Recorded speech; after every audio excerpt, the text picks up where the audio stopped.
Good morning and welcome back to the garden. Hang on, short slurp. Now, what would you say if I told you that I know a way that you could save a fortune on your gardening, get rid of your rubbish and have a bit of fun at the same time? Well, by the end of this little video here, I'm sounding like a professional now, aren't I? Wouldn't you like to know? But before we get to all of that, I'm just having a quick short slurp. Now, I was stopped the other day on the high street and somebody asked me about compost. They said they can't afford to buy loads and loads of compost. They've got a garden and it's a bit tatty, a lot of grass in it. What can they do? Well, my golden rule is always, forget about feeding your plants, feed your soil. So in any garden, you have to go back to the basics, and the basics is always the richness and the life that's in the soil itself. If your soil's sterile and dead, you've got to keep putting loads and loads and loads of fertilisers on it. Now, farmers do that these days. Quite often the fields, you see, all around the world are just dead. All the microbiome's gone and it's just sandy muck, and they have to keep putting loads and loads of chemical fertiliser into it. Some people do that in your garden, but there's no need. Because really simply, with a bit of old cardboard, a bit of grass and a bit of water, you can actually create as much compost as you want, and that's what I do. So I wondered if I showed you how I do it, whether you'd have a go at doing it too. Another short slurp, and then I'll go and show you what I mean. Now, this is your first and most important ingredient in your compost. It's plentiful. If you've got a lawn yourself, you probably get sick of mowing it and getting rid of all of the grass. Now, you can use the grass to mulch your crops in your garden, but if you leave it a bit too long like me, I don't know if you can see, but this stuff's got seed on it now. So if I go and put this as a mulch on my garden, on my cabbages and everything, chances are that'll grow. This is a super rich source of nitrogen. This is what kicks that whole composting process to start. Nitrogen mixed with carbon and a little bit H2O. Here's your nitrogen. It's grass. So this should be your best friend. It's your compost maker. No, I know you think it's a lawnmower, but it's not. Because what it's doing is, it's getting you the first ingredient for your compost. Fresh grass. Not the dry stuff, not the pre-packed, packaged or homogenised. Fresh, straight from your garden. Or a neighbour's garden if you don't have one. But be sure to ask them if they've put any sprays on their grass at all, any weed killers of any kind. If it's had any chemicals on it, don't put it in your compost, because that will then transfer to your plants. At best, it'll just kill the plant. At worst, it might kill you. So if the grass is nice and clean, get it fresh and get it into your compost. Now I better get on and finish this, or I'll not have time to make me compost.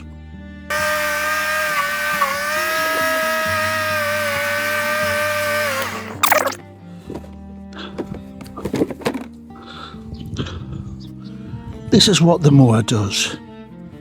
It turns that long, gangly grass in your garden into green gold. See how light it is? That's one of the secrets of good compost. You've heard many people say, oh, you've got to build it and you've got to stamp it down and... But no, light and airy. Let's go check out the carbon now. Now this is the second ingredient for your compost. Cardboard. We get this through our doors, when delivery companies leave it all the time. Supermarkets stack it up for you to take it home. In general, this stuff is lying everywhere, and yet it's invaluable. Only one thing to make sure you do on it before you use it is simply tear off all the tape. The reason for that is it won't compost down. If it's got any staples in, take the staples out. You don't need it. Then just tear it up. Now, I think this is one of the best parts, really. You get to be a kid all over again. Just tear up the cardboard. Make a really nice big pile of it, because you're going to use it all. Now, your ideal size, there's something about that.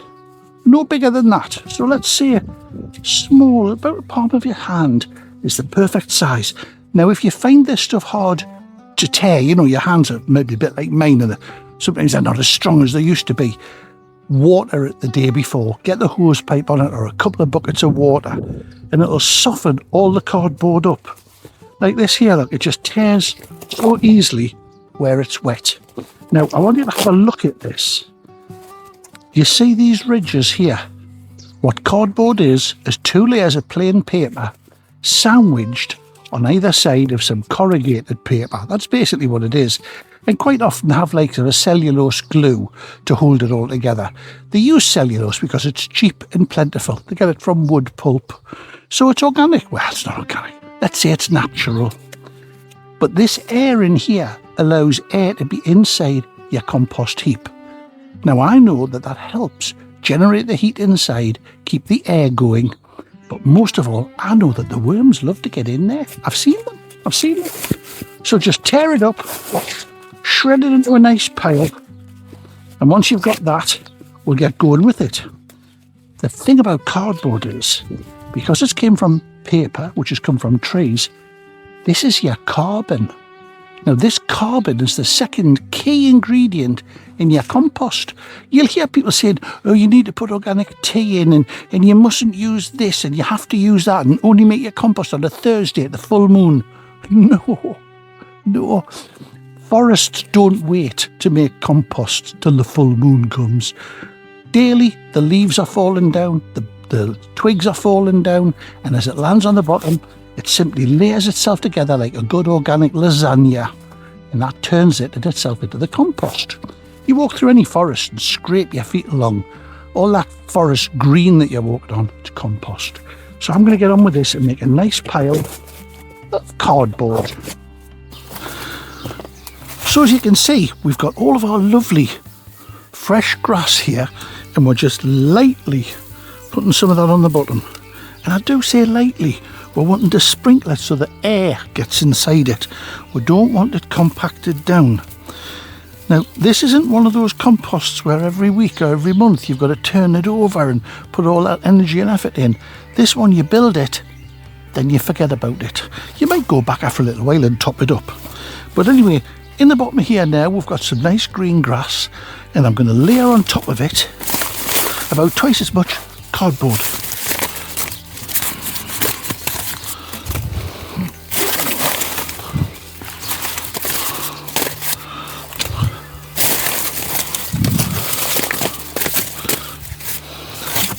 Cardboard's on, more grass. You know, I can feel this grass is warming up already. I've cut it and it's starting to generate heat. It's quite warm inside. Get another layer of cardboard on. And you know, if it's not perfect, it doesn't matter. Now, you can always mix other things in with this as well. I mean, if you've got, you've got a few old plants, like bits of this one, you can just simply break them up. Smaller the better for the bits. Your coffee grounds can go in, your tea bags. You got one of those little caddies in the kitchen where you put your greens and that in off the cooking a meal.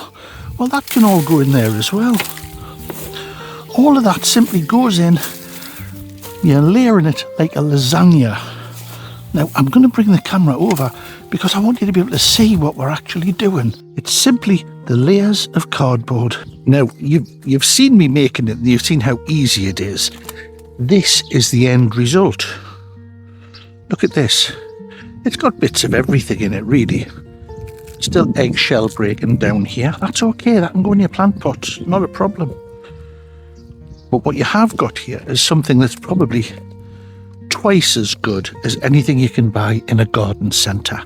This stuff is marvellous. You see little bits of twigs and stuff? Absolutely. This is gold. This is black gold.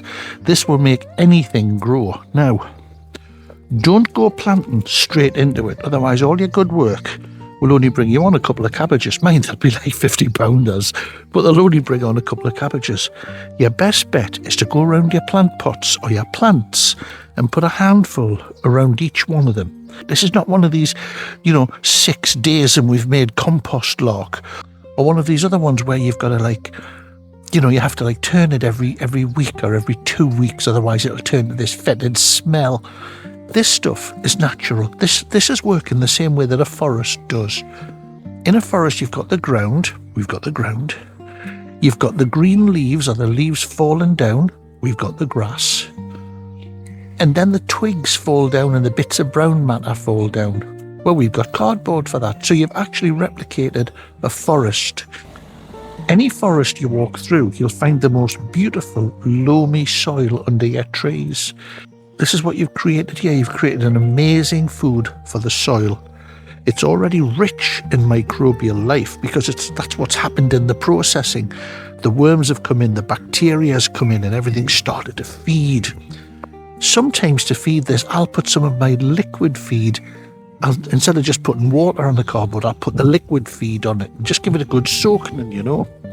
Now I'll put a link somewhere. I'll put a link at the end to show you how to make that liquid feed, just in case you missed that video. But this stuff is great. So I'm now going to take it out and I'm going to put it around some of my plants. And now here we are, back where we started, feeding the balcony garden. Remember what I said? You're just sprinkling a handful of this stuff around. This is high, powerful food, you know. And I'll just put a handful on everywhere that I can, as long as I can. Easily to do. Your plants will thank you, your soil will thank you, your stomach will thank you. Everybody will be happy with this. Just a sprinkling on everything. And you're feeding them up with the best possible way you can do it. There we go. Even the new sunflowers down here, they'll all get a bit of a feed on here. There you go. It's as easy as that. It's not hard. Make your own compost. Give it a go. Let me know how it went. Bye-bye. Oh, don't forget to like.